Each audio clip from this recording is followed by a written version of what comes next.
Oh, I mean, all right, good. We'll go straight into this.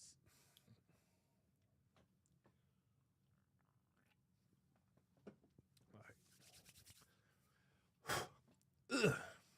All right. Oh my God, no music, no nothing. This is the worst. Welcome everyone to a brand new episode. I mean, it's not even an episode. Welcome to our franchise ranking of Harry Potter. We're going to be doing the Harry Potter franchise ranking. I know it's very bone dry right now. We didn't do an intro. There's going to be a lot of stuff that's going to be here or there. I know you see me dressed up like I'm part of like Hufflepuff. Hogwarts. This is not on purpose. I literally just jumped on an Uber and came straight to do a live. My kids got an award. I was at an award ceremony for my kids and stuff. Anyway, Congrats. Nate, how are you doing? How's it been? I'm good. That was funny. Yeah. Yeah, I'm good. This was these movies. They're Long? good. They're good, but they're long, and there's a lot of them. So, Nice. watching them in between, I had to watch a couple of them. So I work from home sometimes and from the office sometimes. So when Right. I was home this week, so I had to watch some while I was working, which I don't love to do because I like to be like fully immersed. Yeah. But I have seen these before, so I watched like the first two, for example, while I was working, and then the rest I tried to. But I'm good. I'm good. And congrats to your kids on their award. Yeah, so it's kind of funny, right? So I'm at the table, and I'm into like I'm working mode when I'm jotting down my order On a napkin. on a napkin. Wow, I was like, oh my God, I got to be there live. But anyway, I do agree with you. The good thing is that I watch these movies a lot. So I was like, Yeah. let me put these on because these are lengthy films, and some of them get longer and longer, and some of them are short. But it's kind of funny. But The shortest one is 2 hours and 8 minutes. yeah. The shortest. So No, so, I do agree with you. But the cool thing is in New York, I'll say this quick. Harry Potter is a franchise that's globally loved by everybody, young, old. New York City, where I live, they have a Harry Potter store that is humongous. They have like 4 floors. I think it's 4 floors, and it's pretty cool. I like going there. I'm a big Harry Potter fan. Like, I'm not one of those that dress up like them, but I do like. I would love to get like wands and all that stuff. So the cool thing where is, I live, we got you the Harry got. Potter theme parks. Let me tell and you Universal. something. I am so jealous. When I went into Dagon Alley, I was immersed and I loved it. But the cool thing is, I'll be going to Florida in December. So me and Nate gonna be together for a few days. We gonna have a good time. Yeah, we're going to Dagon Alley and we're gonna get some motorized wands, and I'm gonna activate the shit out of the stuff. So we're gonna have fun. We're gonna have some beer, butter beer together. We're gonna have some fun throughout the theme parks. But yeah, in terms of the Harry Potter, what is your before we start with the financials? But I wanted to ask you, what is your fan level of Harry Potter out of like 10? What's your fandom Okay. at? I would put it at like so I never read any of the books. Same here. And they started coming out at a time where I was of the age of someone who should, but I don't read. I'm not really into reading. So I always make the joke here. I don't know how to read. I know how to read. I just don't like to. Right. So I never read the books, and I would put my fandom at like pretty much a 0 early on. The first Harry Potter movie that I saw at the theater was The Half-Blood Prince, which is the 6th one. Oh my God. So okay. yeah, I did not see the first 5 at the theater. One of my friends was a big like Harry Potter nerd and was like, "Come to the movie with me." And I was like, "Oh, I don't know what's going on." And he's like, "Don't worry, I'll fill you in." And I said, "Okay." So I saw the last 3 and then went back and watched all. I would now put my fandom at maybe maybe like a 7. Okay. But like a strong 7. Like, it's not my favorite franchise, but I truly don't think there's a bad movie out of them, and I enjoy watching them every time I watch them. I do agree with you.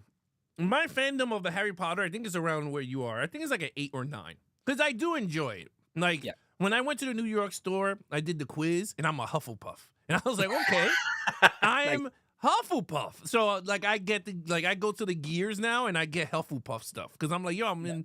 So even when I play like Hogwarts Legacy, I go to Hufflepuff. Normally everyone goes Gryffindor because of the main characters, but I'm like, nah. I was like, if you get sorted by the hat and you do the quiz and that's where they put you, I'm like, I'm down with Hufflepuff. I like my Yeah. yellows. But yeah, so yeah, that's where I'm at with the fandom. I did not see none of these in the theater except Deathly Hallows 1 and 2. Okay. None of the other ones I did. I did not. I only read. Oh, did I read I think the first book, and I was like, okay, it did match the movie a bit. Some stuff did change. But other than that, that's pretty much it. But let's get into some financials here because Oh, this is we gonna did it be a little crazy. different. We're gonna do it different in this one. Because there's a lot of movies, and I didn't want to go 1 to 1 to 1 to 1. I'm gonna throw them all up on the screen, but this one has the project a profit margin. Okay, so you get to see how much it made. I found this list and I was like, you know what? Let's do it. So here's the order of it. I mean, this thing is amazing. So Harry Yeah. Potter and the Philosopher's Stone came in at a budget of 125 million. Worldwide, it made 1.2 billion 002 dollars. billion. Yeah. At a profit margin of 802%. I would say, So yeah. again, I don't know how accurate this is. So I don't want people to be like, "Oh my God, you went." No, I did not. I don't know how accurate this is. I just needed something that had everything in one. But again, Chambers of Secret is a sequel at 100 million, 880. Now that one is crazy, right? Because they went down by 200 plus million, right? 120 million and missed out, but it still made tons of money. I wonder at if the end that of it. is like one of the least popular books too. It could be. Because I don't know. I don't know if the book's popularity also Mhm. determined the movie's popularity at times. It could have. I have It no could be because if you look at Prisoner of Azkaban, when you ask anybody, everyone goes, "Prisoner of Azkaban is my joint," right? $130 million budget. The It least only grossed 796 million. Yeah. And that's the lowest one out of all of them. And to everybody, Prisoner of Azkaban is like the best one, right? I mean, we don't know yet, but still. Then Yeah. Goblet of Fire came in at $150 million, came in at 896. Okay, it went back up. Now you have Order of the Phoenix, 150. And I think you're right on this. I think this is when people started to read the books because this thing started to go up and up and up and up. Because they were now just jumped up to 942. Half-Blood Prince came in at $250 million budget at 943. Then Deathly Hallows 1 and 2 split into two. 200 and so close to $450 million within two films, and it grossed close to 2 point something billion dollars with the last two films. Now, any shocker to you in this list? I will say that I am surprised. Yeah, I'm surprised that. Honestly, I'm surprised that Azkaban and Goblet of Fire too. I'm actually surprised that that's not higher. In my experience, that is also a super duper popular one. So, but again, it could have to do with the popularity. I know the Order of the Phoenix is the longest book out of Yeah. all of them. Like it's the most pages, and the funny thing is, it's the shortest movie, which is weird. Go figure. So maybe there was a lot of cuts, and look, at the end of the day, these all made pretty much $800 million, and most of them made over 900 million. So Yeah. Warner Brothers, they know this is their cash cow. This is their precious baby. All these numbers are fantastic. Oh, dude, when I looked it up, they said this already it reached $9.9 billion as a total all time. And I mean, the more they release them in theaters, that number is going to continue going up. And this doesn't count like merchandise. No. The DVDs, the Blu-rays, The 4Ks. 4Ks. Yeah. They have the Harry Potter store that you're talking about, the theme park. Universal had to pay for the rights to even. It's not a Universal movie; it's a Warner Brothers movie. So they got to license the property. They've made probably even beyond that in the billions on this. No, you're absolutely right. But let's get right into it. We're gonna go all the way back to 2001 to the first film, Harry Potter and the Philosopher's Stone. Now, Or the Sorcerer's Stone here in the U.S. I know the Sorcerer's Philosopher's Stone is the British title of it. oh, the Philosopher's Stone. Yeah. Okay. Well, all right, Nate. So, what do you think of the first film? All right. So this is again, not the first one I saw, so I didn't see these in order. I think this one's good. I think what this movie does really well is the world building. This one really sets up.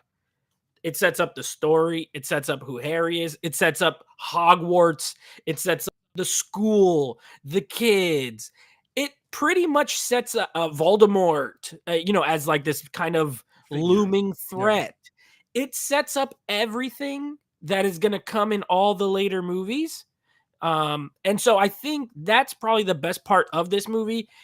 And the music is amazing. John Williams did the score for this one. Iconic. You hear the Harry Potter theme. There's like two pieces of music that is like very distinct. You hear that, you're like, Harry Potter. I know that. So I think that's the strength of this first one. It's not my favorite because they're all like little kids. And I don't know. Something about it is like, it's not my favorite. But I do think the world building is terrific in this movie. I agree with you. Rewatching it, it's weird. This is not one of my favorite films. I feel like I agree with you. It's great storytelling in terms of world building. I totally agree with you on that. You get to start to learn the teachers, like all the teachers in the school. It's like you're with them in the journey going to school. Like you're finding out who is the teacher for like the dark arts and who's the plant teacher. You know what I mean? Like potions and what is Quidditch? Yeah, Quidditch. I didn't know what the hell Quidditch was. Right? Yeah, they set it up. You know what it is after this movie. Yeah, I knew how to do it. I was like, man, I could be a seeker. I could be a blocker. I could be all those damn doofuses. But I agree. You learn all that stuff. You learn about wands. You learn how the wands pick the wizards, right? You start to learn a lot of spells. I mean, by the end of this 8th movie, I think we already know a lot of spells. That's true. I'd be walking around and just saying them all the time. Accio book! And then the book comes to me. Oh my god! I forgot the one for fire. I think is Scenario. Something like that. One? He does it in the second to last movie. It's one of the funniest scenes in the whole movie with the little fire in the jar. Yeah. And the other thing that's cool about this movie, or this franchise is like they 4 different directors for the 8 movies, and these first 2 are Chris Columbus. Well, of course. Not Christopher. Who of course directed Home Alone 2. A lot of really good like late 80s and early 90s movies. I think he was a good choice for a family film to kind of kick it off for this. Right. Yeah. But it's Incendio. Incendio. Yes. So that's the spell I use when I do barbecue. I'm like, Incendio. No, but all jokes aside, but yeah, by the end of this movie, you do understand the spells. Some of them, expecto patronum. Like you start saying these stupid things, and my favorite one out of all of them is ridiculous. Ridiculous. Yeah, ridiculous. I always use that one. So yes, you have that stuff, right? And then you got the villains. You're right. They start to build the villains. And then my man, Professor Snape, you're like, is he bad or is he good? You really don't know. Rickman, yeah. Great. So, I don't know. I liked it. I thought it was pretty good. Now, what did you grade this first film? I give this one a 7 out of 10. I do think it's good. I don't have a ton of problems with it. I think all of these movies, except for one, have like kind of all of them have like a mystery element, which I like. These are like mystery movies for kids. And so I kind of like that. The mystery in this one, pretty interesting. What is the Sorcerer's Stone? Who's after it? Why? I kind of like it. So 7 out of 10 for me for this one. Well, and then you also got that professor, that stupid, with a little turban. Yeah, and then Voldemort on the back of his head. Yeah, so he was like the Melissa. What was it, Magdalene? What's the movie, the horror movie with the dude in the back of the chick's head? Malignant? He's Malignant before Malignant came out. He's the first Malignant character. Like Clock from Total Recall. Yeah. On his head. He was like, what is he, Professor Buckwheat? What was his name? I forgot his name, and I just watched 8 of these things, so I'm freaking all the names are just rolling around in my head like Mundungus and Mad Eye Moody. Oh my god! Yeah. No, but anyway, I agree with you. I gave it a 7 out of 10. Also, this is a good film, but it's funny because sometimes I fall asleep watching this one. It's a very little slower for me. And then in the Guardians that take care of Harry, they treat him like shit. So it's like, I hate them. His aunt and uncle. Yeah, I hate him and the son.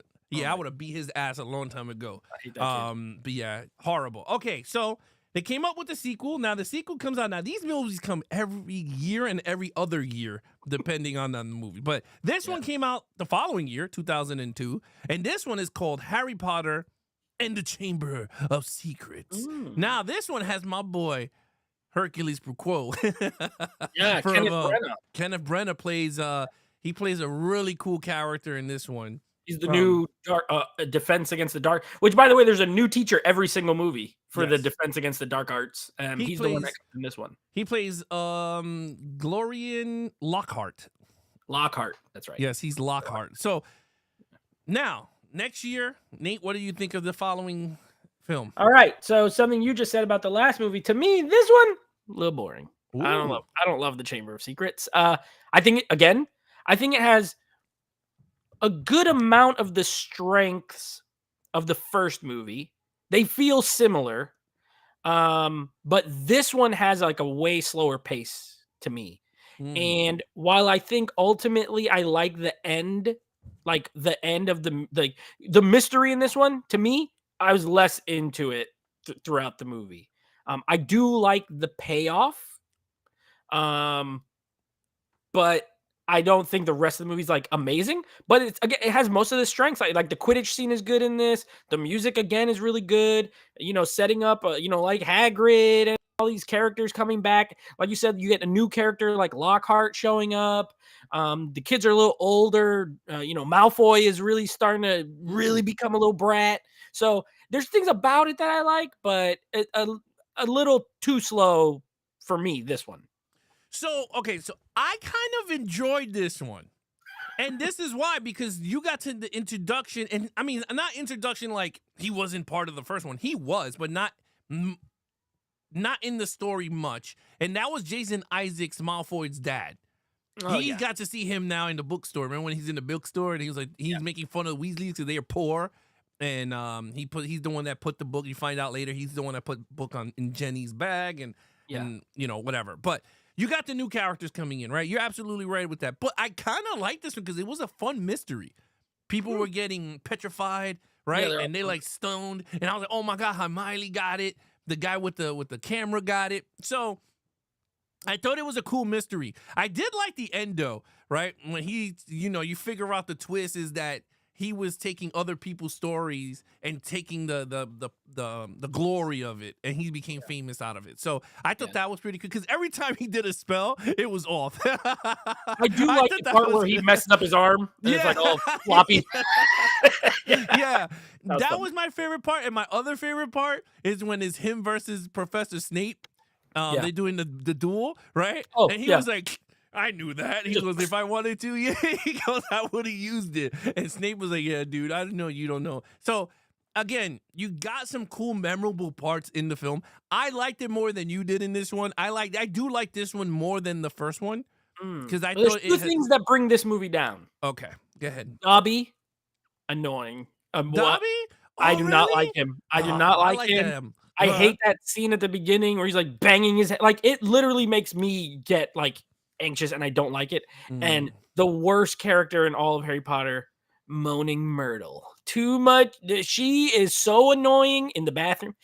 The way she talks and oh my gosh. And she comes back in a later movie and I was like, please go, like get rid of her. So those two alone, they bother me. I'm not a big Dobby guy. I mean, maybe he's popular. I don't know, but I don't really like him. Dobby is a little popular. He's a little popular, but I might be in the minority there. I'll talk a little bit about Myrtle a little down the road. But turn to Dobby. Dobby, I liked him a little bit. I thought this one's cool. I liked him more down the road. I agree. I like him better in a later movie, but this one I didn't like him. I didn't know what was going on with him. It was kind of confusing when he came up. I was like, what the hell is wrong with you? And he's like, oh, like, Harry Potter should not return to Hogwarts. I was like, what is wrong with your little ass? All right. Okay, so this is the third one. Now, the third one came out in, let me pull it out. The third one came out 2 years later. Okay. Came out 2004, and this is a sequel that many say is the best Harry Potter film, and that is Prisoner of Azkaban. Now, this one has the whole Sirius Black, Gary Oldman's character. Later you find out he's his godfather. But What Correct. did you think of this movie? All right, so we're changing directors here. No more Chris Columbus. Now we're up to Alfonso Cuarón, who is, of course, an Oscar-winning director. So, Ooh, no, you um, can tell. yeah, Tony Mm-hmm. said something here, which he said, I know some people like to give credit to David Yates and Alfonso Cuarón, but Chris Columbus truly did something special with the first Harry Potter movie. He did. I think he did. Yes. But there's better directors who worked on this on this franchise than Chris Columbus, and we're starting here. I would wager to say every other director I think did a lot of better things, but I think Chris Columbus set the table beautifully for them. Yeah, Beautifully. I just think that because Chris Columbus did a lot of films that involves children, he has Correct. the mindset of a children's world building, while the other Correct. directors are more changing the tone and making it more teenage The to visual adult look. style of every yes. other Harry Potter is better than the first two. Yeah, I agree. This is the first one where it gets dark, right? yeah, The kids are a it little gets bigger. dark. They're like 13 now, so they're teenagers. I like this movie a lot. I think it's very good. Honestly, though, on this rewatch, I think the mystery is a little weaker than some of the other. I think there's better ones than this one. I love Sirius Black as a character. Gary Oldman's great, of course. Lupin, I love that guy. The werewolf professor guy. That's yes. his friend. He's really good. And yes, Sirius Black, not Sirius. Severus Snape. He gets like a little bit. I like his scene with them at the end in that weird treehouse thing. But yeah, I like this movie a lot. I do. And I think it looks beautiful, shot extremely well. This is like the longest one. I think it was like 2 hours and 40 minutes. So it's very long. And there's a few, to me, I have a few issues with some of the pacing, but overall, I think it feels like a step up from the first two movies to me. So yeah, I think this one's very good. Oh, we didn't give a score for the last one. I gave the last say that. I gave the last one a 6 out of 10. A 6 out of 10? Okay. Yeah. I gave Chamber of Secrets a 7 out of 10 also. Okay. There you go. So anyway, yeah, that's my piece on Azkaban. Yeah, and also we forgot to talk about that one had the spiders also, that Ron was driving the flying car and all that. That was in that part. In this one, I agree with you. I like the darker tone. It feels good in this world building. And this is when they introduced the Dementors. My man Michael Scott's Michael Scott skit. You know, the Dementors, they're flying Prison everywhere. Mike. Yeah. Prison Mike. Prison Mike. So I do agree with you. I think the Dementors, adding in the Dementors, then you get that awesome scene at the end with the reindeer. I mean, what the hell is a deer?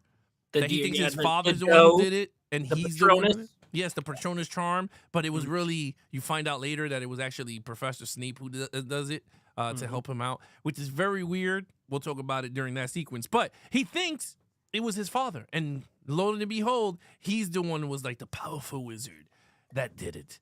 So I like the part with the black dude. Yes, where that dude was a rat. Yes, that was my scene where Gary Oldman's like, come out, Peter. Peter Pettigrew. Like, yeah, Peter Pettigrew, and he's like going like this with the wizard wand. And I was like, oh, this is awesome. And yeah, like that whole sequence cool. And then he goes, and then he turns into a wolf, and then you had the wolf, friend versus friend fight. I thought that was pretty cool. I like this movie a lot. I do like the tone. I agree, a little bit slow pacing, but I thought it's more world building, right? Because now you got the Weasley's house, right? They show the Weasley's now side of the houses and stuff. Yeah. So I kind of like it. I thought it was. And they go into Hogsmeade in this one. I think it's the first time where they show Hogsmeade when they go on that little trip, the little field trip, and he has the like invisibility cloak thing. Yeah.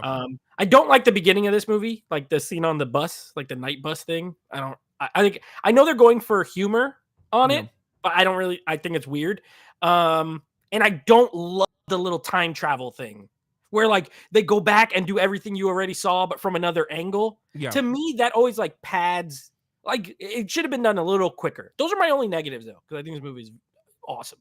I like it because every time Hermione popped up, he was like, "Where did you come from?" and it's funny in class, yeah, and I always thought it was funny too because even as a viewer, she just popped up on screen, and I'm like, "Where the hell did you come from?" Like, so I like that there was like a joke between the audience and when you're watching it, like where did she come from? What did you say, Eli? Eli, yeah, that's my buddy Eli. Yeah, the addition of Sirius Black changed everything. To be I honest, do agree with that. I do agree with that. I do like the Tony time travel. like the time travel. Yeah, I Okay, agree. yeah, I I mean, agree with it. I do enjoy. I enjoyed it. I thought I it was don't. fun. I like it as a story. In the story, I don't love the execution that we had to rewatch whole sections again twice. Mm. Oh, I don't know what's gonna happen here, except now they're hiding behind a pumpkin. You know, like Isn't this the one that they try to kill his flying bird? Hagrid's flying yeah, bird. the hippogriff. The hippogriff. Yeah, that one. Yeah.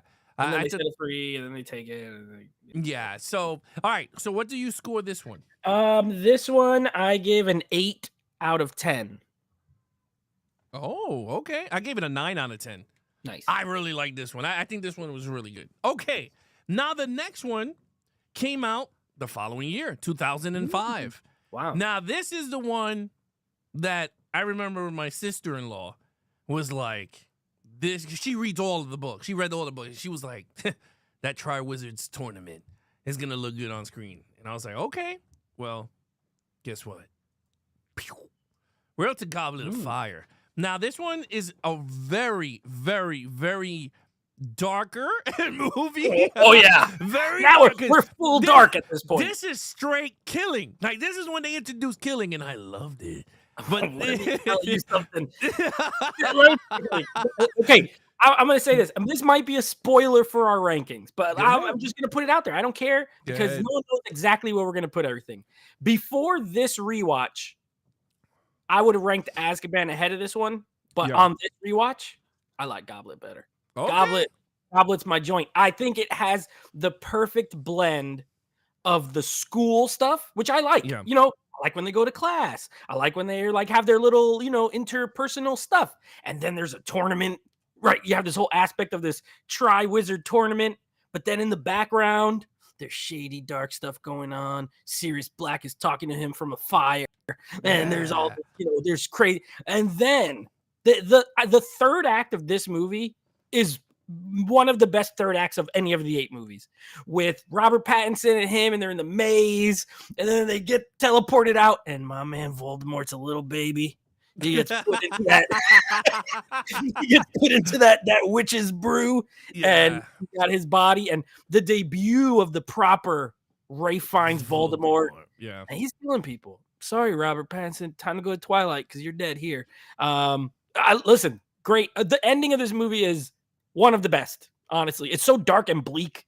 And the dad, it made me sad when the dad's like, "That's my boy." Yeah, I was mad sad watching it. That's my boy.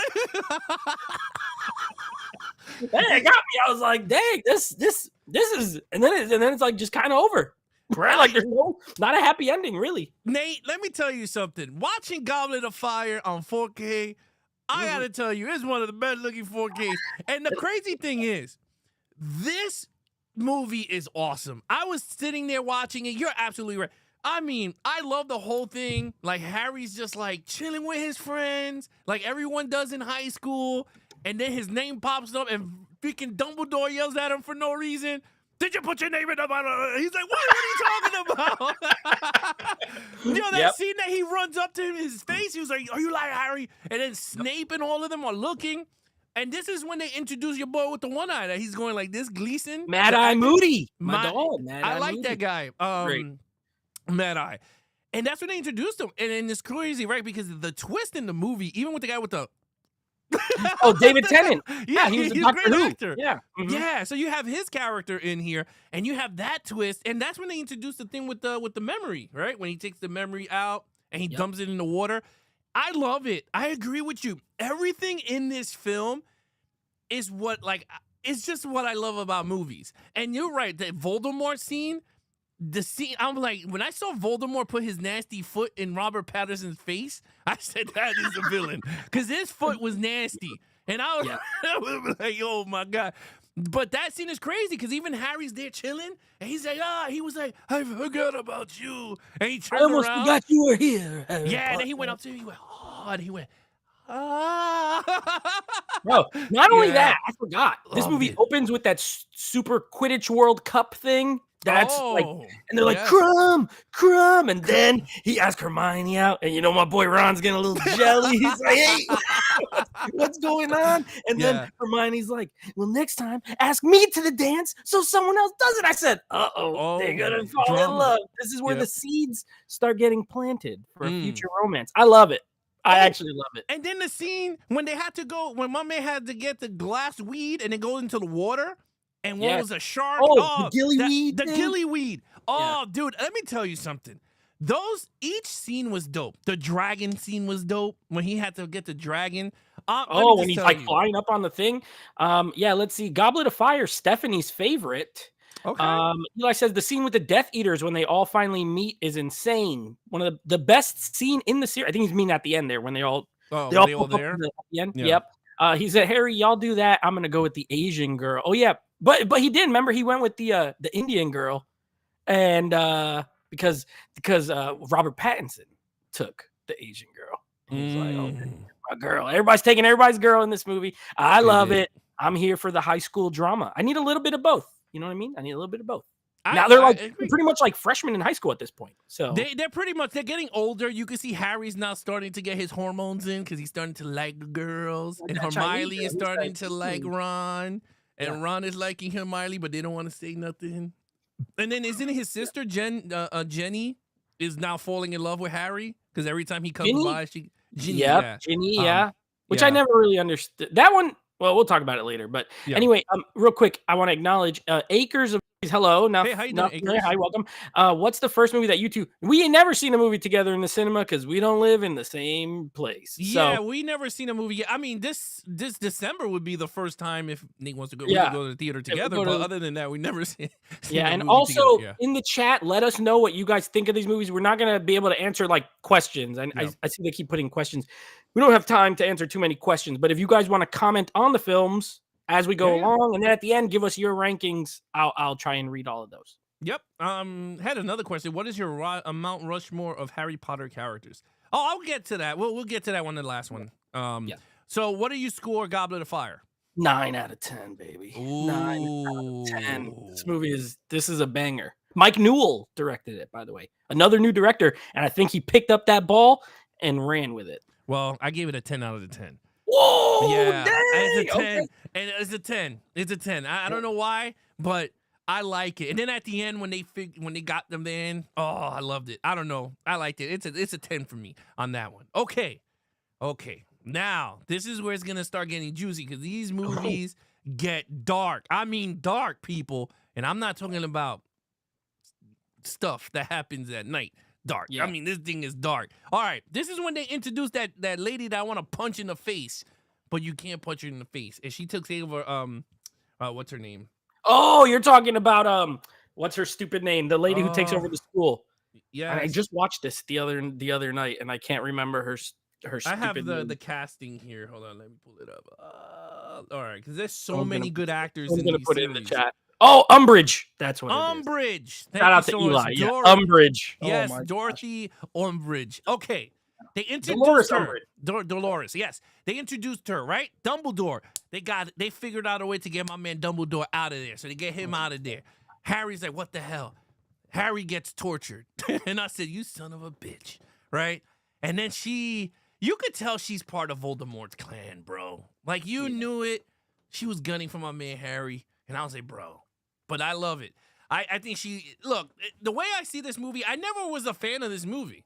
I'm gonna be honest with you. I wasn't a fan of Order of the Phoenix. And now that I sat back and rewatched it again, this came out 2007, so it was 2 years after Goblet. So yeah, I was just like, let me sit back on this one and I kind of dig this one, dude. This one has a very good storyline. Yep. Very good villain, a great villain in this Umbridge. Umbridge. Yeah, very good. You still got Voldemort, lurking. Voldemort. He's lurking in this one. Right? I agree. Yep. He's lurking. You know what's funny about this one?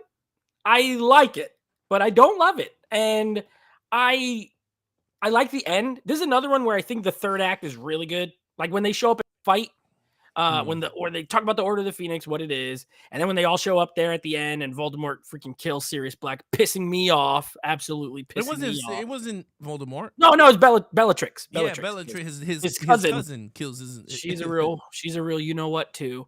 Great actress though.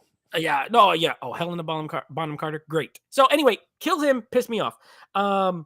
But I do like the just in general, like that big the big fight and everything like that.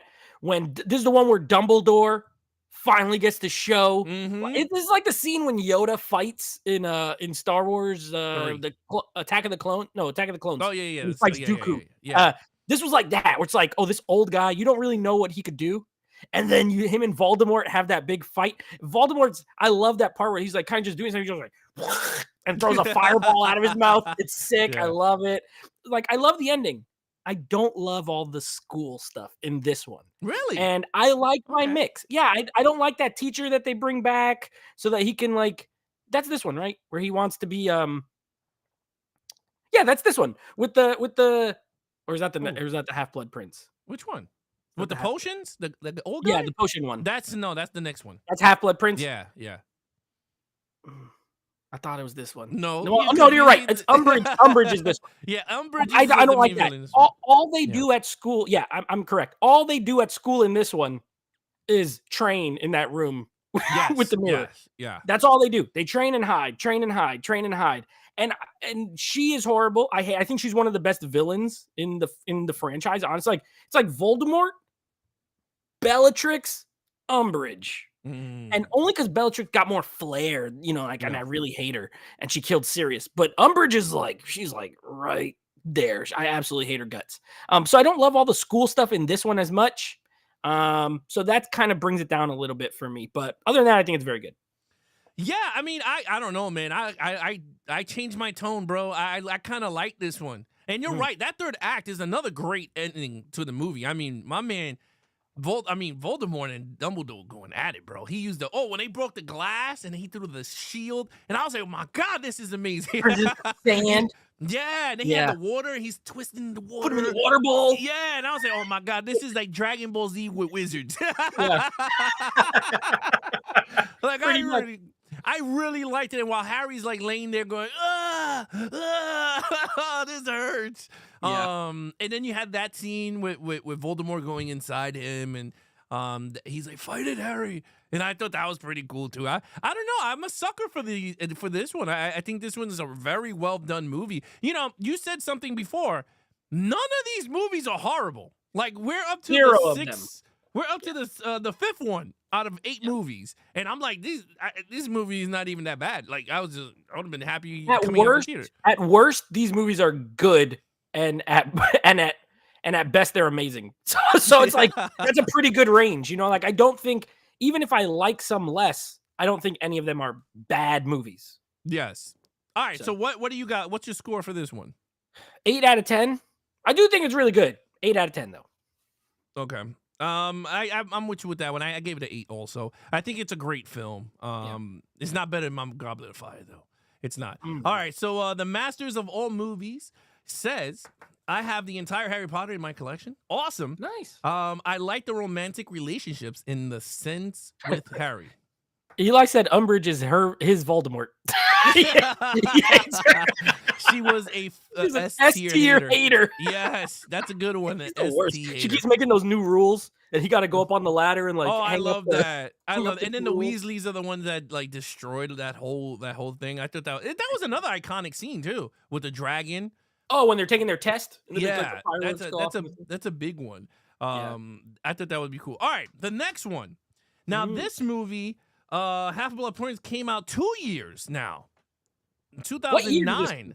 Okay, 2000. Yeah, this is the first one I saw in the theater. Okay, so Half-Blood Prince came out in 2009. So what do you think of this one? You know what, Alex? I think this one.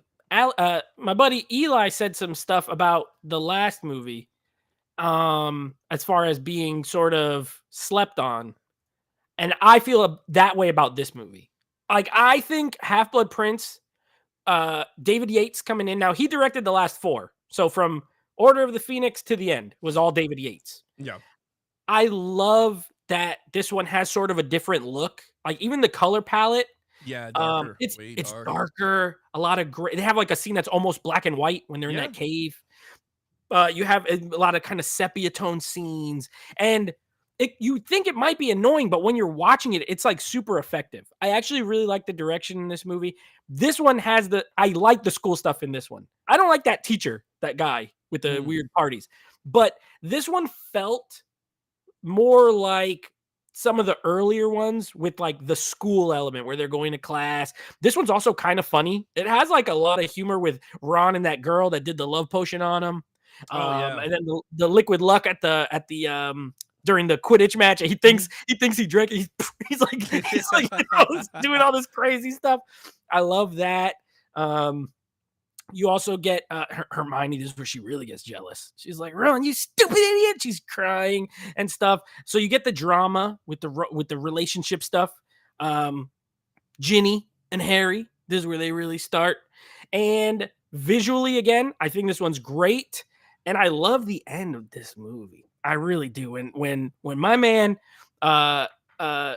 Snape is coming up, they get Draco, and they're like, "You're gonna do this mission," and Draco's like, "No, like whatever." He's like, he's gonna do it, but he and then Snape ends up being the one who does it, but he tells Harry like, "You're like, what's going on? Like, are you good or are you bad?" And then you find out he's the Half-Blood Prince. Like, I love all the reveals in the third act. I think, you know what? I'm gonna be honest. I think the third act of Harry Potter movies, they finish strong every single time, and this one's no different, I think. I agree with you, and you know what's funny? You're absolutely. This is one. It has to be one of the most underrated films. I never liked this movie, and I remember me and you talked about this a long time ago, and I was like, "Bro, I hated Half-Blood Prince," and you were like, "What?" Yeah, and you know what? Rewatching it, I'm like, "This is a fucking good movie." I'm like, really this good. movie is really good. Storytelling at its finest, bro. These kids are now becoming adults, like adults. And I'm like, holy hell, they're all hormonals are kicking in. And I was like, holy crap. It felt very National Lampoon meets Harry Potter at certain parts. Like when Ron won and the music is playing mad hard and like, and he's like, yeah! And everyone's like partying and he's making out with the chicks. And I'm like, this is so dope. Like, I'm like, you can see the difference in everything. Then you switch it to the teachers.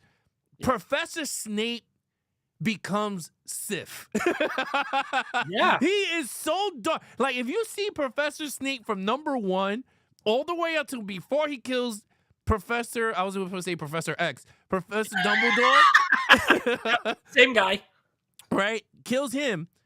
He's mad dark. His hair is shorter. His cloak is like super dark. And then the way they film him, making him look super more dark. And I'm like, holy hell. Like, you could see the changes in this. I agree. The direction in this movie is amazing. I mean, well, first of all, let's just say it now. This is one of the best franchises from number 1 to number 8 that they picked all the right directors to helm these movies because they all look fantastic. They all understood their material. And I gotta say, even watching it again, I was pissed off at Snape when he killed Dumbledore. And I already knew what he was gonna do. I already knew it. You knew it was coming. I knew it. But when he did it, I got merely angry. And I love the scene that Harry's chasing him going, he trusted you. And he's like throwing the spells and he's just like blocking it like, you try to use my own spell against me, you little turd. I agree with you. Like, you see him doing that and you could tell he does not want to fight Harry. And he's like, bro, and you could see that he had a mission. Like, you could tell, I mean, now that we watched it, we already know what was going to happen. But, like, even rewatching the movie, watching it back, you could see that he had a mission like, okay, this is what Dumbledore wanted me to do. He wanted me to kill her. I mean, you find out later down the road, but you could totally see it when he said Sirius, when he said Sirius, please. You already could tell they had this shit planned, that he wanted him to kill him. And you see it there, but even when Harry's shooting at him, he's like, bro, I can't, like, I don't want to fight you. Like, get away from me. And he's like, you blowing my cover, bro. Like, get away. And you can see it. Like, I liked it. very emotional because I was kind of hurt. Dumbledore didn't get the axe. Like I was like, oh man. And I love when all the kids put the wands. Is it this when they put the wands up and they shot it in the air? Yeah, because right? he died. Yeah, that's like his little funeral at the end. Yeah, and they do. And by the way, for those of you out there in Universal Studios, when an actor dies from the series, everyone goes to the Harry Potter Hogwarts castle and they all shoot up the wands. Did you see that? For No. Professor McGonagall, the old lady. Oh, Maggie Smith. When she died, you got to look it up. Look it up on YouTube. And thousands of people go to the Hogwarts thing, and they all turned on their wands. And I thought that was dope. They have a Hagrid ride here, and when that actor passed at Universal, they put a little flower thing around his animatronic on his ride. Oh, that's nice. Yeah, so that's they cool. do stuff like that, which is cool. But we forgot to mention Dumbledore in the first two movies was played by Richard Harris, and in the rest of these movies played by Michael Gambon. I like him better. I think he's a way better Dumbledore. Like the guy in the first one's okay. He looks like an old wizard, but this one he got way more personality. Like I like the way he plays it better. And he had more charm. Like you could see that he cared for Harry, but he can't show favoritism at the same time. He'd be kind of a jerk sometimes, but he's like super likable. Yeah, in the first one, he just seemed like a nice old man. I totally agree with you on that one. Okay, what do you got for this movie? What's your score? The Half-Blood 8 out of 10. Again, 8 out of 10. I think it's very good, very strong. You know what's crazy? I gave this a 9 out of 10. Ooh, I like it. It changes it, man. It just changes your opinion. It does. Sometimes. I like this one. I thought this one was really good. Okay, now we are up to let's pull it up here. Deathly now Hallows we're to the last Part 2. Yeah. This is Deathly Hallows Part 1. Now this came out in 2010, the following year after Half-Blood Prince. Now, this is what I wanted to say. This movie does something that the Hunger Games should have done. This one felt like it needed 2 movies when you were watching the first one.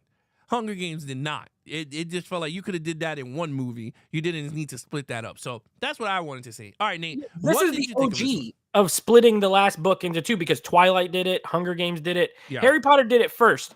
All right. Now, here's what I'll say about it. Unlike the Hunger Games, where I think both movies suffered for being split, to me, only one of these 2 movies suffers a little bit from being split. I do agree. And in my opinion, it's this one. This is the one that's yes, it does. I do not like the whole middle part of this movie. I think the beginning is great, and I think the ending is great. And I think the middle just feels like a slog to get by. These guys are in the woods for like an hour, and they're making tents. And I think visually it's shot very well. Like I think some of the locations that they go to, they look like pictures, right? Like they're on this. There's like a bridge, and it's kind of all old, and there's the water, and it's kind of foggy. I think it looks great. They're on like a mountain cliffside looking thing. They're in the, but my gosh, all they do is go around hiding. They're looking for, so we got introduced to the Horcrux thing, really like last movie. And this whole time, they have to find all these Horcrux. They only get one in this movie. It's that necklace. It does lead to some funny parts. Like I said, that part with the fire cracks me up. The weird, but then it's weird. Like him and Hermione are dancing, and I'm like, wait a second. Like, what are you, like, what? This is weird. This is not your, because then at the end, it looks like he's going to give her a kiss, and she just like goes away. And I'm like, no, you don't like Hermione. Don't be weird. But I will say, Alex, and I'll let you go. The one thing I do love about this movie, Hermione. I think she's super loyal. Like this is the movie that showed how loyal she is to Harry more than any other movie. She stays with him the whole time. Ron leaves, she stays. She's like, we got to do this. She freaking deleted herself from her parents' memories because of all this stuff. And she, she's like, I might die. I don't want them to be sad. She was a G. So shout out to Hermione. I think this is the Hermione movie for me. I think she's really good in this, and I like her character a lot. But other than that, it's pretty boring. I'm not gonna lie, it's pretty boring. You're not alone on that one. This movie, I said, son of a bitch. I told her once it started to get to those scenes, I was like, this sucks. I love the scene in London when they get teleported into London, and now they are amongst the Muggles. I thought that was dope. I said, man, this is a really cool scene. They're in that coffee shop thing, and they order cappuccinos, and then all of a sudden they busting the wands, and they shoot each other. Yeah, shoot out with wands. I was like, yo, this shit is dope. And in the real world, not in the Matrix. So I thought that was pretty cool. But I agree, man. That whole thing with them trying to get the sword, and the sword is in the ice, and then he jumps in the ice, and then Ron finds him because the stupid light thing that he steals, the what's it called? The Ron's jealous defibrillator? of him, and Yeah. Ron's jealous because he thinks that him and Hermione he's trying to steal her, and I'm like, okay, this is Yeah, I mean, I get it, but I'm not a big fan of this movie as much. I think it just needed a little bit more. Maybe the mentors, them meeting up with the mentors, or them meeting some Death Eaters in I like London. at the beginning when they're doing What? that mission and they're all like Harry and they go in the sky. And Yeah. you get like the motorcycle. What I hate is that they're like, Mad Eye's dead. You never saw him die. Nope. They don't show his death. So then it makes you think he might actually be alive and he's actually just dead. He never comes back. Yeah. It pissed me off too. Another thing is like, why would you kill that character off screen like that? It's weird. Yeah, I think, to be honest, I hope maybe there is a deleted scene of his death, which they'll never show. But I agree with you. I did not understand it. That was a weird one of their death scene. And there's another death scene that I want to talk about, but that is in part 2 because there were 3 big death scenes in the second one that we never got to see on screen. And I was like, this is so stupid. Oh, yeah. But I know exactly who you're talking about. We're gonna We have Dobby dying in this one. I was sad as fuck on that one. Let me tell you, dude. I know you laughing because you hated him, but dude, I felt so fucking bad. Like she threw the knife, and I'm like, yo, this bitch always kills everybody, and no one can get her back. So anyway, that by the way, that scene was dope with them getting and they all meet up. Anyway, she throws the knife, and they in the beach, and I love the free camera work. It's like on a gimbal, kind of like wide angle, and they look. Oh, I loved it. Anyway, and Dobby was like, Harry Potter. He's standing hunched over. Oh, sir, you know where this is going. Oh man, I had the waterworks going. I was like, oh, Dobby. Yeah, Dobby. He gave him a sock. He's free. Yeah, and I loved when he was like so cocky, right? Before he left the thing. Say, Harry Potter, save me. I do like where he's like, meet me at the top of the stairs in 10 seconds. I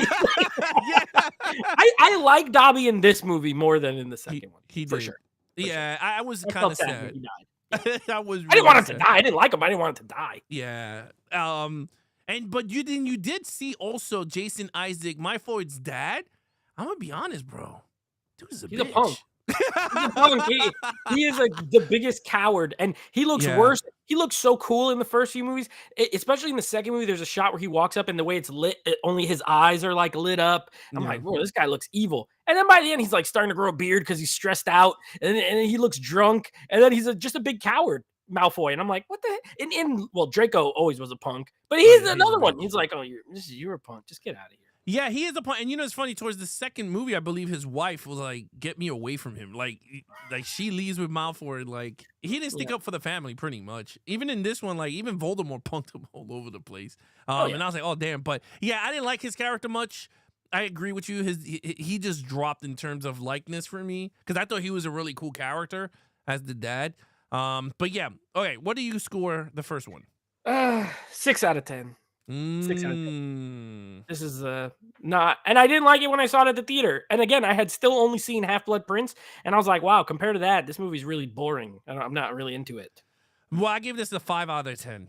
Oof. Yeah, this is a very slow, boring movie. That's just me. But all right, so now the sequel for this one came out the following year. 2011 was the final year of the Harry Potter films on the big screen. So, what did you think of the final film? This one is not a slow, boring movie. Listen, you want to talk about a great way to like cap off your franchise? Take notes. You're right as far as when you said, splitting it, maybe not the greatest idea. However, so with all the other movies, to my knowledge, from my understanding, they had to cut a lot of stuff, right? Because the books are long. Like we said, Order of the Phoenix, it's the longest book and it's the shortest movie, which means, a lot of stuff got cut. Here, they wanted to maybe put as much as they can. And to me, it affects the first one, and it does not affect this movie at all, in my opinion. I think this one is lean.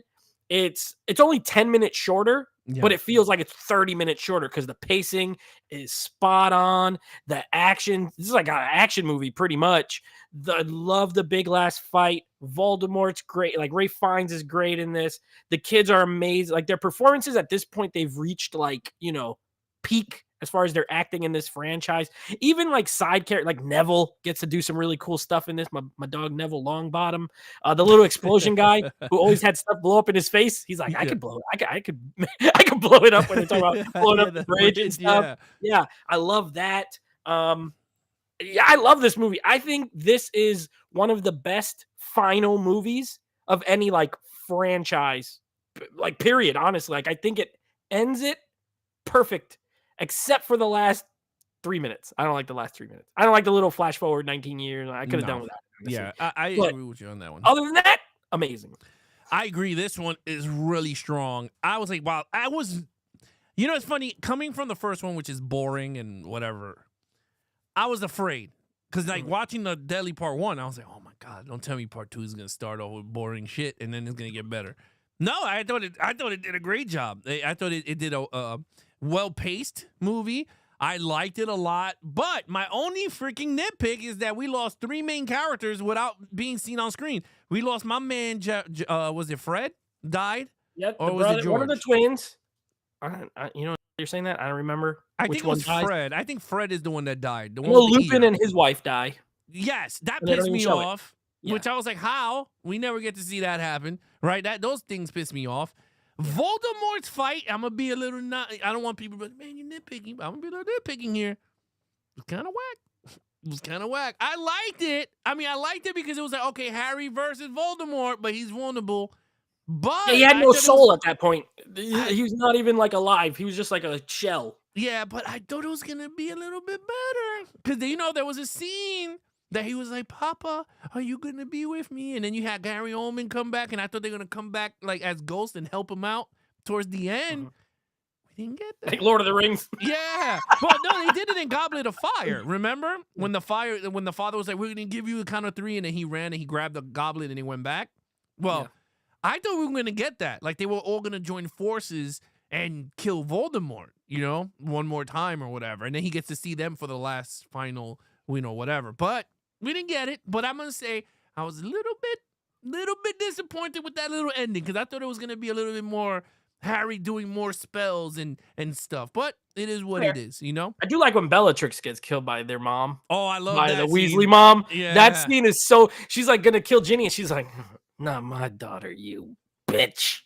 Yeah, killed her. It was like Ripley in Aliens. It was great. I agree with you. That was a great scene there too. I mean, I thought the whole thing was pretty good.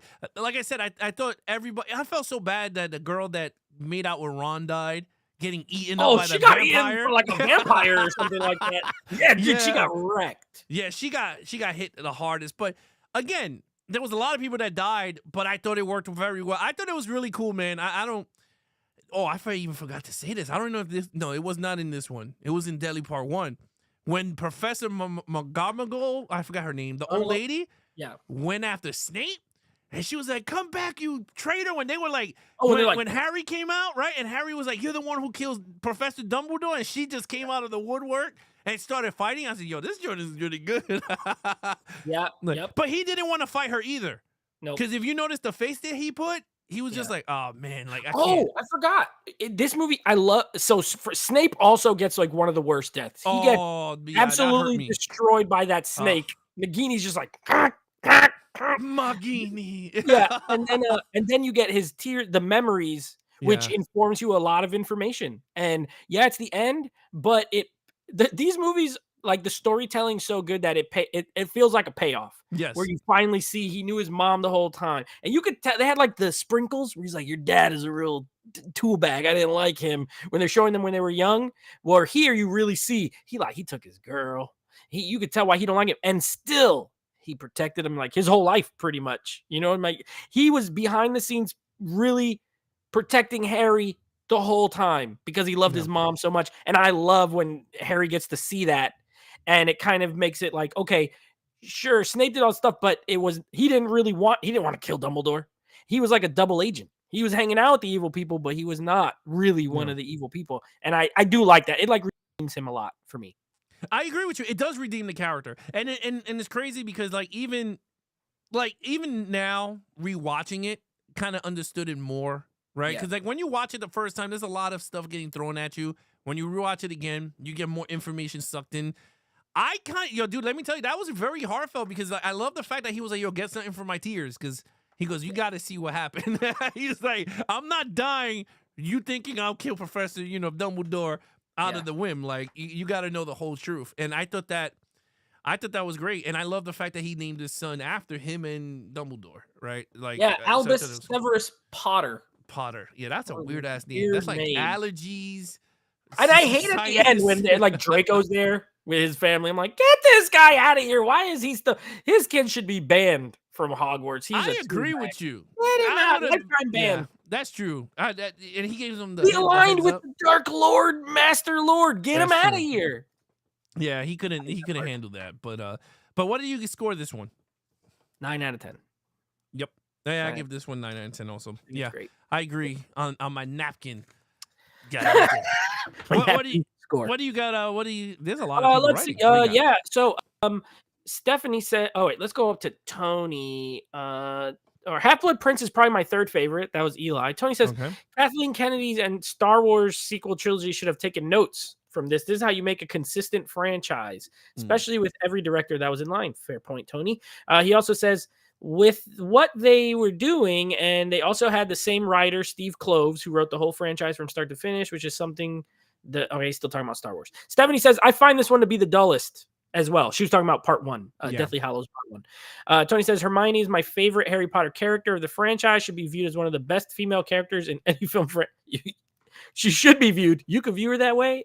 I love her in Deathly Hallows part 1. She's great. Alex, if they're dead in the books, then they had to do the same. Oh, so he's talking about what you said about them. It's not that they died, Tony. It's that they died off screen. Like, these could have been like moments that really hit. Like, oh, look, they killed Lupin. Oh, look, they killed his wife. Oh, and you just see their dead bodies after. So I agree with Alex on that. This is pretty much the end game of the Harry Potter franchise. But hot take, this is better than Endgame, and a much more satisfying grand finale to a franchise. Yes. Master of Movies says Sorcerer's Stone, even though it's super long, it's my favorite movie. Okay. Eli said Deathly Hallows Part 1 is a tough watch. Worst in the series for him. So I don't blame him. I'm going to be honest. I can't. There's no sarcastic reaction I could say. Like, I totally agree on that one. Like, okay. Like, yes, I agree with you on that one, sir. All right, so let's get to the rankings here. Ooh, this is the fun part. I put Harrison's name there because we were supposed to have Harrison on this one. We had to change the date. He couldn't make it. So that's not his fault. He's coming on a future one, though. Don't worry, I got him rescheduled. Okay, so I will go first on this one because I already have it lined up. I don't know what yours is. I'm going to start off with the Sorcerer's Stone as the first one. And now, by the way, let me just tell everyone. Wow. The Harry Potter names are so long and whatever, they're going to look small. So if you don't see it, that is part 1. I'll say it here. So this is Harry Potter, the Sorcerer's Stone from 2001 is my number 8. I didn't like it. Read it. Put your face really close. Yeah, you'll see it. All right, Nate. Oh, that was interesting. I didn't see that. We're gonna have totally different lists. Oh, we're definitely gonna have total different lists. All right, my number 8 is a Chamber of Secrets. Oh my god! I think that one is also boring. I think 2 of these movies are, again, none are bad, like bad films. Yeah, but this one more boring than the rest for me. All right, so Nate's number 8, for those of you out there, is Chamber of Secrets from 2002, and mine is the Sorcerer's Stone from 2001. Now, my number 7, I think it's going to be the same as Nate's, but we'll see. Let's see. I hit the wrong button, right? Yeah, I did. Okay, sorry with that. And I don't have to move it much because it is Deathly Hallows Part 1. That is my number 7. It's the number 7 of the franchise, but Part 1. So this is the 2010 Deathly Hallows Part 1 as my number 7. Nate, what do you got? I have the same as you. Deathly Hallows Part 1. This might be the only one that's exactly the same. I also have Deathly Hallows Part 1. It's a slog, but the only reason I have it higher than Chamber is it doesn't have Moaning Myrtle. She is a big time negative. I really can't stand her. And also, again, I think Hermione, like I like her so much in this movie that I rank it a little bit higher. Okay, I wanted to say something quick about Myrtle. That character is very freaking dark. I mean, she's a suicidal ghost in the school. And I was just like, that is weird. And I remember reading somewhere that they had to remove her because remember it was like the time everyone was killing themselves, the people in real world. So they had to like remove that character because she's literally dark. Like, it's also weird that the actress is like 30 years old and she's in that bathtub with little 15-year-old Harry Potter and she's like looking under the bubbles. It's like, it's kind of weird. Oh, this is really weird. Yeah, Get out of agree. there. Yeah, it's a very weird character. But anyway, Let's see. Is anyone ranking with us? Not yet. Eli says part 2 is the same exact movie as part 1, so it's underwhelming. Fair enough. All righty. All right, so here we go. My number 6 is going to be Chamber of Secrets. That is the 2002 Harry Potter film from this. So, yep, that's what I have. What you got, Nate? Well, our bottom 3 are the same, but in different order, because my number 6 is Harry Potter and the Sorcerer's Stone. And it's number 6 for me, but I gave it a 7 out of 10. So, like, that just shows you how strong the franchise is. But, like, in the bottom half is a movie that I think is actually very well done. Yeah, so it's very interesting. So you had the first movie as your number 6, you have the number 7 part 1 as your number 7, and then you have the number 2 of the series as your number 8. Correct. We both have the same thing. The same one, but the flip-flopped 6 and 8. Yep. Okay, Eli's going to rank along with us. For him, his number 8, Mm-hmm. Deathly Hallows part 1. He does not like that one. So as he goes, I'll read him. All right, here we go. Let me see. Hopefully this is the movie. My number 5 is going to be, let me see if that's yep. All right. So my number 5 is the number 5 of the series, and that is going to be Order of the Phoenix. That is my number 5 ranking. It's the 2007 Harry Potter and the Order of the Phoenix is my number 5. Nothing wrong with the movie. I think it's a great movie, and I think it falls here with that storyline. So what do you got, Nate? Well, yeah, from here on, I gave all the rest of these movies an 8 or higher. And these are going to be our second one that is the same. I also have Order of Phoenix as number 5. And you said we're going to have different lists. I bet you none of the rest match. We'll see. After this one. But yes, I agree. Order of the Phoenix. I like how this font, like, look at how it wrapped. Order of Phoenix goes right over on that P on the, it does. the one underneath it. All right. Tony says part 1 is also my least favorite. So I guess Deathly Hallows 1 is his number 8. Eli's number 7. Deathly Hallows Part 2. Wow, okay. He got it way down. And then his number 6, Chamber of Secrets. All right, so here we go. My number 4 of the series. I got to say, Deathly Hallows Part 2, baby. Oh, okay. I gave it a 9. Now, look, going on forward, these are all 9s and 10s. Mm-hmm. So just to let people know. So this is my number 9 right here. Ranking, I gave it a 9 out of 10. And this is going to be Deathly Hallows Part 2. I think the ending is pretty cool. Kind of weak in terms of the fight between Harry and Voldemort, but I thought it paid off very well, telling the entire story and a great way to end the series. So, Nate, what do you got as your number 4? Okay, here we go. Like I said, we about to get real different because my number 4 used to be the one that I thought was the best one, and it's gonna be Prisoner of Azkaban at number 4. Prisoner of Azkaban. Now, again, really love this movie. Love that it transitioned the movies into a darker feel, but I think other ones that came after really took advantage of that better than this movie for me. So that's gonna be my 4. Let's see in the chat. Number 5 for Eli is Prisoner of Azkaban, so he has it ranked 5th. Tony, his number 5. Well, he gave me his number 8 and then his number 5. So Tony, where's the rest of them? 5, Harry Potter and the Philosopher's Stone. So I don't know what he has at. Oh, he's already at 4. I don't even know what he has for 7, 6, 7 or 6. Fine. He'll put it up. All right. So my number 3 is going to be Harry Potter and the Prisoner of Azkaban. Oh, so number 3 also changed. Is number 3. It did change. It did change on this rewatch. I'm telling you, it's crazy. But yes, I like this movie a lot. I think it's very well. Sirius Black is very serious in this movie. All right, Nate, what do you got for your number 3? For my number 3, we have my new pick for the most underrated in the whole entire franchise, and that is Harry Potter and the Half-Blood Prince is my Half-Blood number Prince. 3. The first one I 2001. ever saw, and I think it's still awesome. I think it's so good. A little long. It's a lot long. It is long, but I just feel like it has so much in there that's really good. So that's my. Wow. And wow. All right. Well, my number 2. Oh man. Wow. Well, my number 2 is going to be The Half-Blood Prince. I think this movie is awesome. I like this movie a lot. I think this movie is dope. And my man killed Dumbledore. Then that got to be a number 2 spot. When you kill. But no, I thought, seriously, I think this Half-Blood Prince tells a great story. And I think it's really good. All right. So what is your number 2? I ain't mad at that. All right. I struggled here because I have these 2 movies. I gave them the same score. So then it was like, which one do I really like better now? So my number 2 is going to be Harry Potter and the Deathly Hallows Part 2. I mean, yes, Part 2. I think, I would have honestly put this number 1, probably my last rewatch, which was like years ago, because I do think to wrap up a series so well, I think it's really great. But on this rewatch, that's why I love movies, because you watch it one year and it's one thing, and you watch it another year, a little different. For me, it's now number 2.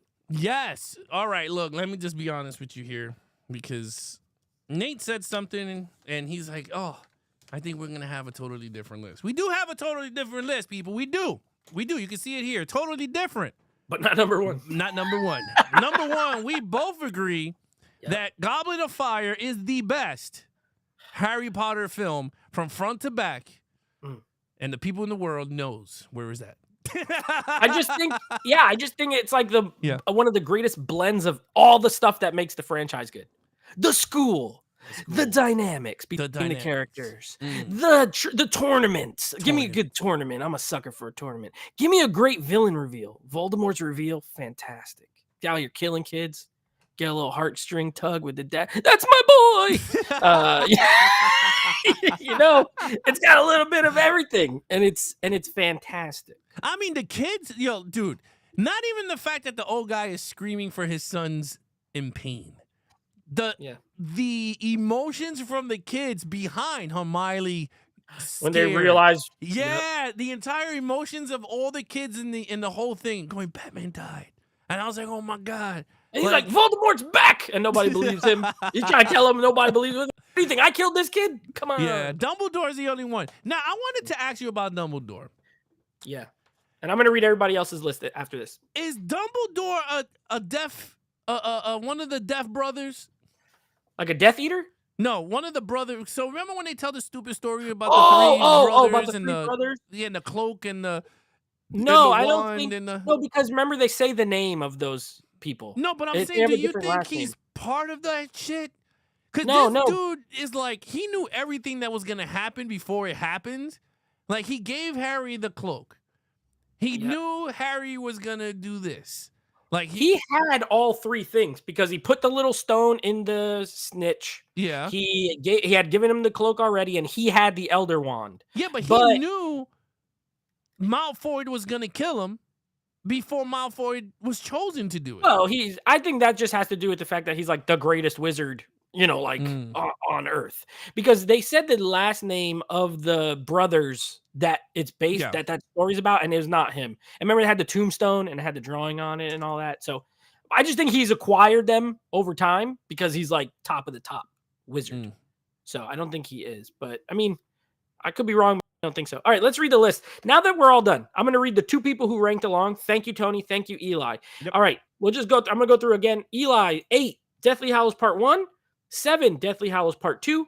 6, Chamber of Secrets. 5, Prisoner of Azkaban. 4, Goblet of Fire. 3, Half-Blood Prince. 2, Order of the Phoenix. 1, the OG, the Sorcerer's Stone. This is his favorite one. All right, Tony, now that he's given me all of them. Number 8, Deathly Hallows Part 1. Number 7, Order of the Phoenix. Number 6, Half-Blood Prince. Number 5, Sorcerer's Stone. Number 4, Chamber of Secrets. Number 3, he put Half-Blood Prince again, so he ranked the... No, that's Eli's. My bad. Number 3, Harry Potter and the Deathly Hallows Part 2. Number 2, Goblet of Fire. And his number 1 is still Prisoner of Azkaban. He said, what do you think of the Fantastic Beasts? Because that's the first one that got me into the franchise. I think they are far inferior to these movies. I thought the first one was pretty good, and I think they got worse every time. I don't really like that franchise that much. I like the second one, the one with Johnny Depp.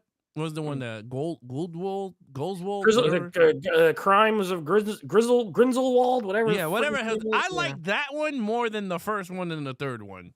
I agree. I didn't like it anyway. Like I didn't like the series, but I did like him I thought Johnny Depp was pretty good in the world. Like I thought he was a good wizard, but I don't know. I wasn't a fan of it. One thing I will definitely say is the ending of this one of them going fast forward is of something that I wanted to see in the movie. Like I want to see them as an adult version, like a 2-hour movie. Yeah, I would like to see that going on. Like what happened just so I could know where the hell are they? You know what I mean? In this situation. Like where are we at with the Harry Potters just to end it? Like what does Harry become a professor? Does Jenny become a professor at the art Ministry better of than Defense? That dumb end of this one 19 years later. Yeah. You could just recast. One thing this movie did amazing is have all the same people play all the same roles in all the movies. Yeah, the only reason Richard Harris didn't come back is because he passed away. Otherwise, he would have been Dumbledore through all the movies. Yeah. So the fact that they didn't recast anyone, same actors, I say bring them all back. Daniel Radcliffe's still acting. Rupert Grint ain't doing crap. Call him up. Emma Watson, she hasn't been in a movie in 5 years. She's kind of taking a hiatus. But I bet you if they're like, hey, we got that Harry Potter money. You want to come play Hermione one more time? I bet you she's in. So I would like to see it. No, I agree with you. I think this is a franchise, and I'm not big on doing continuation or sequel of a franchise, but I think this one is warranted for the fans to see what happens with their kids and them as a whole. So anyway, that's just me. But anyway, this is our rankings here for the Harry Potter. Again, you guys are catching in later or whatever. Leave in the comments your rankings of the Harry Potter franchise, and we will comment for you guys on that one. Let's see. Eli said, "Great stream. Definitely made him want to rewatch these." Eli, we got to have you on a future one ranking with us. Master of all movies, Presswood DVD collector said, "Love the stream. Thank you so much." Jay said, "Where are they now?" They're hanging out. And Tony agreed with you. He likes Crimes of Grindelwald. That's his favorite of the trilogy. Yeah. Call Harrison live, so we need that list. He commented up above that he's at a work event. Let's go to him. Let me go to his comment because he did leave a comment since he couldn't join us. Yes, he said, "Okay, hopping in real quick at a work event. His favorite Harry Potter is Goblet of Fire, so he would have been 3 for 3 with us. Oh, his worst is Deathly Hallows Part 2. Rushed." He said it felt rushed and did not need to be split into 2 films. He liked Part 1 better. Now that's a hot take. That's a Tony hot take right there. That Part 1 is better than Part 2. I mean, Eli had 2 ranked a little lower. That's fine, but there ain't no way 1 where they're just hanging out in the woods for 2 hours is better than 2. I'm not to me, but that's why everyone is, their individual person. So Harrison will be back for another stream in this summer. Well, we'll wait when we reveal it, but he'll be on. Yeah, no, I totally agree with that one. All right, so the next franchise, I didn't have time to work on the graphics for the next franchise that we're doing, but the next franchise that is coming out for March is going to be the Scary Movie franchise. We're going to be doing 1 through 5 of the Scary Movie franchise. I never seen none of them after 1, so 2 through 5, it's all brand new watches for me. So I don't know what the hell I missed. Tony Movie Chappie. Tony will be joining us. Tony Movie Chappie will be joining us. Yeah, he will be joining us. I know I think he really likes this franchise. Except he keeps telling me that one. I'm not going to spoil it. And Tony, don't put in the chat. But one of them he really hates. So I can't wait to hear him talk about that one. I'll be honest with you, Alex. I have seen 4 out of 5 of these. So, but I only remember loving 2 of them. So this will be interesting. This is not a franchise I revisit. I don't own any of these, so I'm going to have to either rent them or see if they're streaming somewhere. But comedy, we haven't done a full-on comedy franchise, so I'm actually kind of excited to do, especially coming off of this. This is like a big major one. Let's do a little silly comedy. I agree. Yeah, we don't do much comedy on the channel. I mean, we're gonna be doing more. We laid out for the whole year of our schedule, but yeah, I totally agree. I think it's gonna be fun. Like I said, I never seen 2 through 5. I seen the first one, but it's been so ages ago, so it's gonna be like a brand new watch anyway. So that is that. Now, I just wanted to give an update on the channel because we have a lot of content coming out, and when I mean a lot, we have a lot of content coming out of the channel. Says I have horror movies. I do own these franchises. I know everything. I know so much. All right. Hey, that's Nice. awesome. All right. So the channel updates. Yes. We have a lot of stuff coming up. So if you guys noticed, I started to unbox. I did an unboxing of the Evil Queen this week. That is the first of many unboxings on the channel. So this week coming up is going to be my Nightmare Batman. I don't know if you can see it, but there it is. It's right there. It's Nightmare Batman from the scene with Zack Snyder's Justice League. It's a 1/4 scale. It's very big. That one's coming out. That's going to be unboxed on the channel.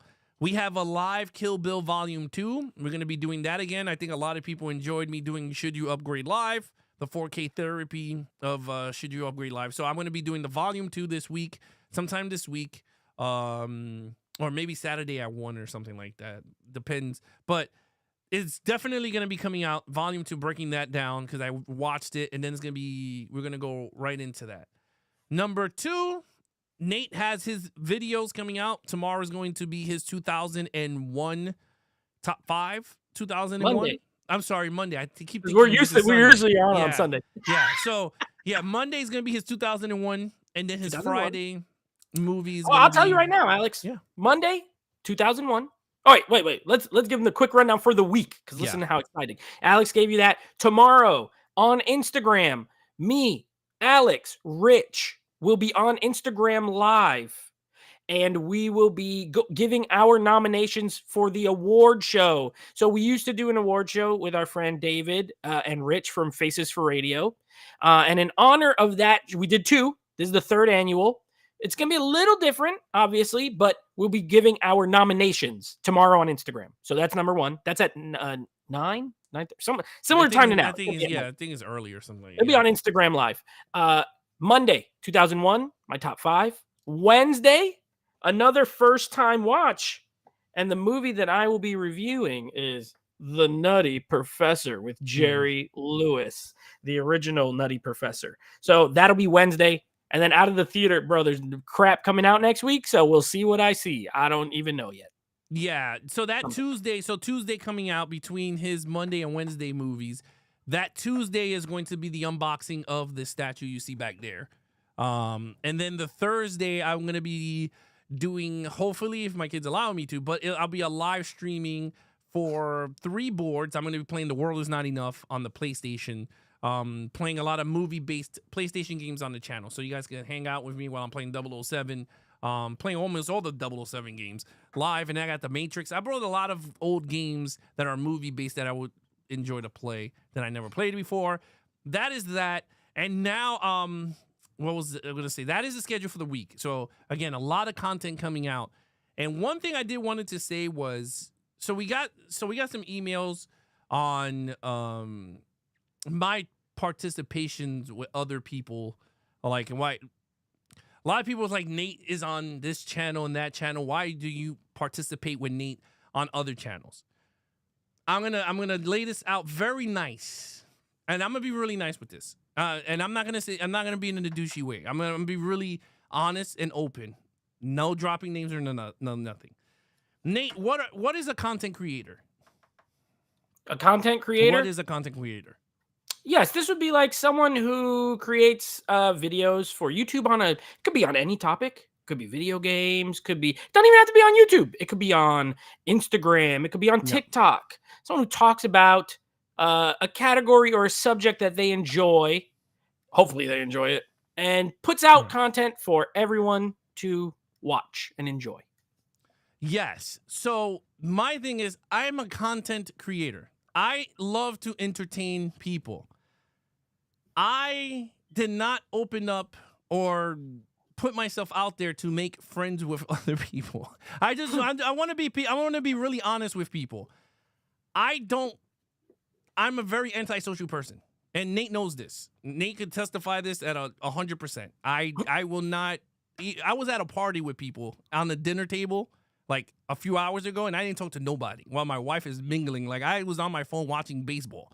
Like I just don't care. I don't want to. But my thing is, I just want to entertain. I like to make content. So networking with people and stuff, that is Nate's department. I just don't like to do that stuff. And I know a lot of people want to see us together and other channels and stuff, but I just don't. And I'm going to be 100% honest with that. And I'm saying this now. You could clip it. You could do whatever the hell you want with it. I'm not saying no names or nothing like that. I just don't. Plain and simple. He's 100% geeks and flicks only. That's it. So, yes.